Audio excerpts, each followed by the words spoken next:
New program, new phase, all exciting stuff, as I said in the last vlog, although last week I was kind of ill, so I didn't really train. I had a week of rest, which I was planning on doing anyway. This week I started it properly. Yesterday I had the first upper body session and it was pretty tough. It kind of made me realize that I haven't really trained properly in like 8 months. Like I've trained and I've moved and I've done bits and bobs, but I haven't really trained properly due to injury. And I realized that means probably a lot of you who are subscribed to this channel haven't actually seen me train properly because I've been injured. I guess what I'm trying to say is I don't just like do splits and stretching all the time. Sometimes I actually do train properly and do handstands and lift some weights and things. Because it is a new training phase, one of the things I like to do is start a fresh notebook log. And that's kind of why I asked you a few vlogs ago, how do you guys record your workouts? A lot of you said an app called Strong. Some people said Google Docs, some people said notes on their phone. For me, I like to be old school. I like using a notebook. I just find that writing it down, actually doing it physically, is a lot nicer than typing stuff out. Anyway, I'm late. Let's go to the gym.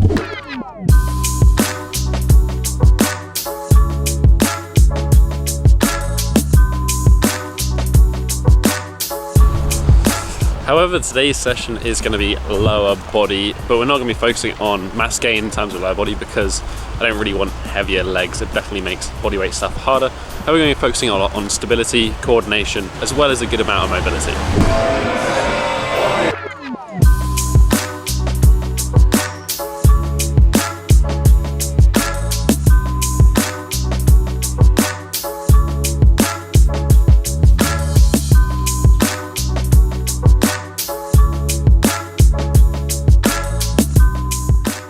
If you've watched my morning routine, then you'll know I'm a big fan of a thing by FRC called Hip CARs, and this stands for Controlled Articulation Rotations, or something along those lines. Basically moving a joint through a full range of motion in a circular fashion, and here I'm just performing it on the hip. I find it really useful for opening up the hips. I do it every single morning, and I also like to do it before my training sessions. Don't be fooled, although this looks relatively easy, it is one of the most crampy, painful exercises that I have in this routine. The other exercise I always like to warm up with is these ido-portal squat thoracic rotations. They're in the 5-minute mobility routine, they're in a bunch of stuff. They just feel awesome, especially when you start getting more deeper into the squat. Just like a full-on global stretch and mobilization. We're starting today's workout with some multi-directional lunges, and this is a check exercise. I think there's a great video by Elliot Holst, which I'll link down below for those more interested.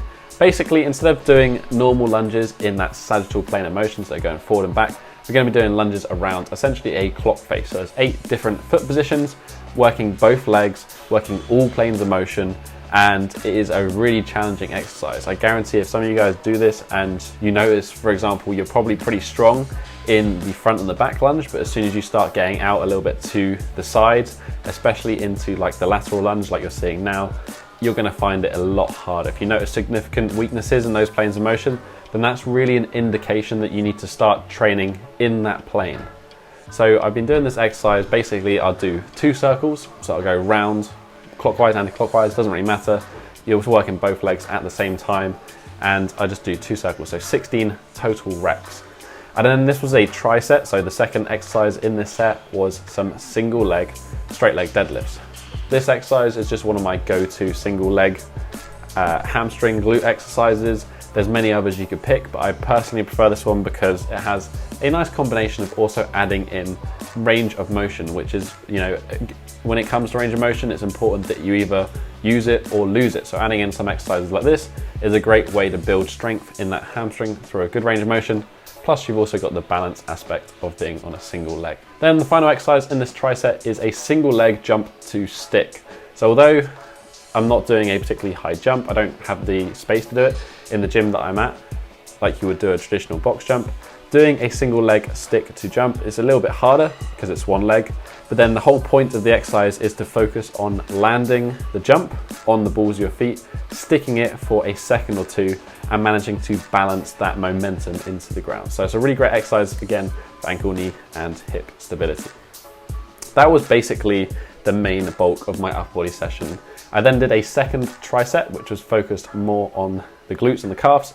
So in this case, I'm doing some lateral banded sort of walks. This is gonna fire up that glute med, something that's personally a little bit weak for me. So I just like to do that, basically walking around, choosing the right resistance band, a little bit of dancing. It does look a bit weird, but it's a really great exercise. And that was paired with some single leg calf raise eccentrics. Just using a relatively lightweight here, use the other leg to assist to raise you back up. Then basically you want to control it down, a nice slow 4 to 6 second tempo on the way down. And it can, again, just like the hamstring exercise that we were talking about earlier, and using strength to build through range of motion. By doing this exercise, you actually can build up a little bit better ankle dorsiflexion because you're strengthening the entire range. The final exercise in this second tricep is single leg closed eye balances. Now you can't see my face in this one, you're just gonna have to trust me. I have got my eyes closed, and that is what makes this exercise unique.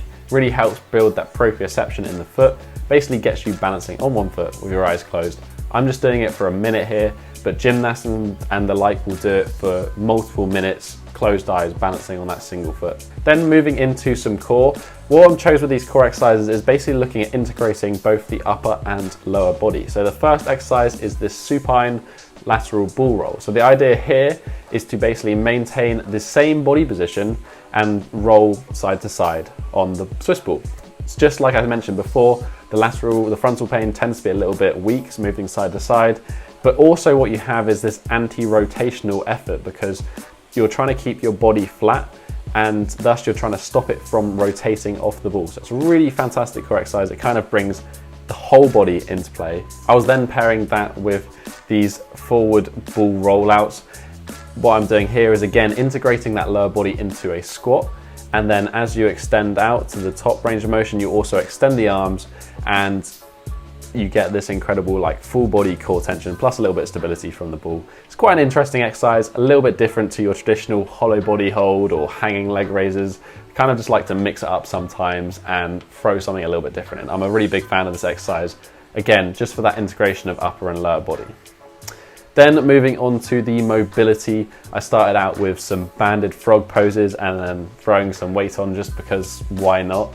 I do like the band here, it helps distract the hip a little bit. It's something that I've been playing with lately, especially sparked from my conversation with Dr. Jen Crane in the podcast. I posted the previous video to this, which I'll link again down below, but it just had a different element to the stretch. And I find adding weight to a frog pose stretch is almost essential for me anyway.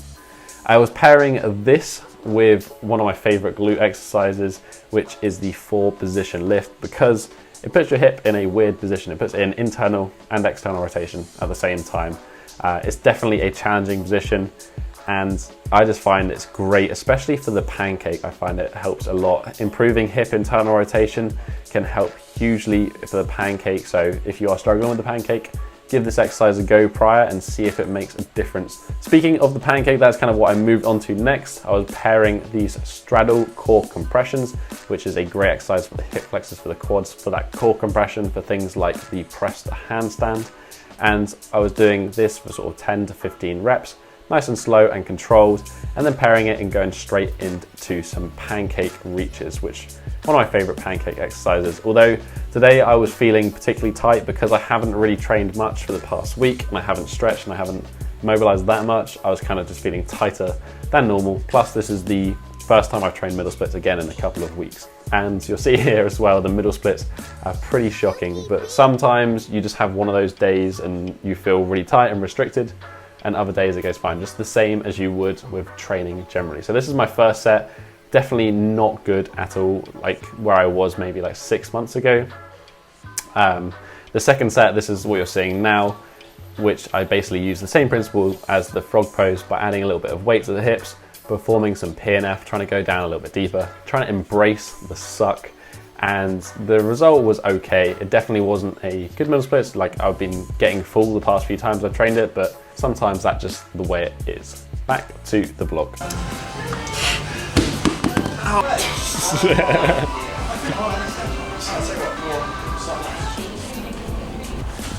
But that is the workout, guys. Although this workout seems simple, relatively low volume, there's a lot of good stuff in there, especially when it comes to coordination, also stability. So there's two main elements to this program, which is basically the focus on using different planes of motion. So usually we work in the sagittal plane, so we're working forward and backwards, basically. Think squats, push-ups, pull-ups. That's kind of sagittal. We do very little in the frontal, so working side to side, and also transverse, which is going to be rotational activities. But we covered all of these in today's session, especially those multidirectional lunges, and building up strength in different planes of motion is really how we move as humans, and often where people get injured. Number two is that most of this was unilateral, so working one leg at a time, which is generally how we move as humans. We do very little. We don't walk 2 feet at a time jumping, we walk one leg at a time. It's all about transferring this into actual movement. That being said, the full workout is in the description down below. While you're down there, join the conversation. Let me know what you thought of the vlog, what the workout, if you're gonna give it a try. Love to hear your opinion. If you just enjoyed this video, hit that thumbs up button and support the channel. Don't forget to hit that subscribe button, new videos every single week. But that has been it for this week, guys. Have a strong week. Peace.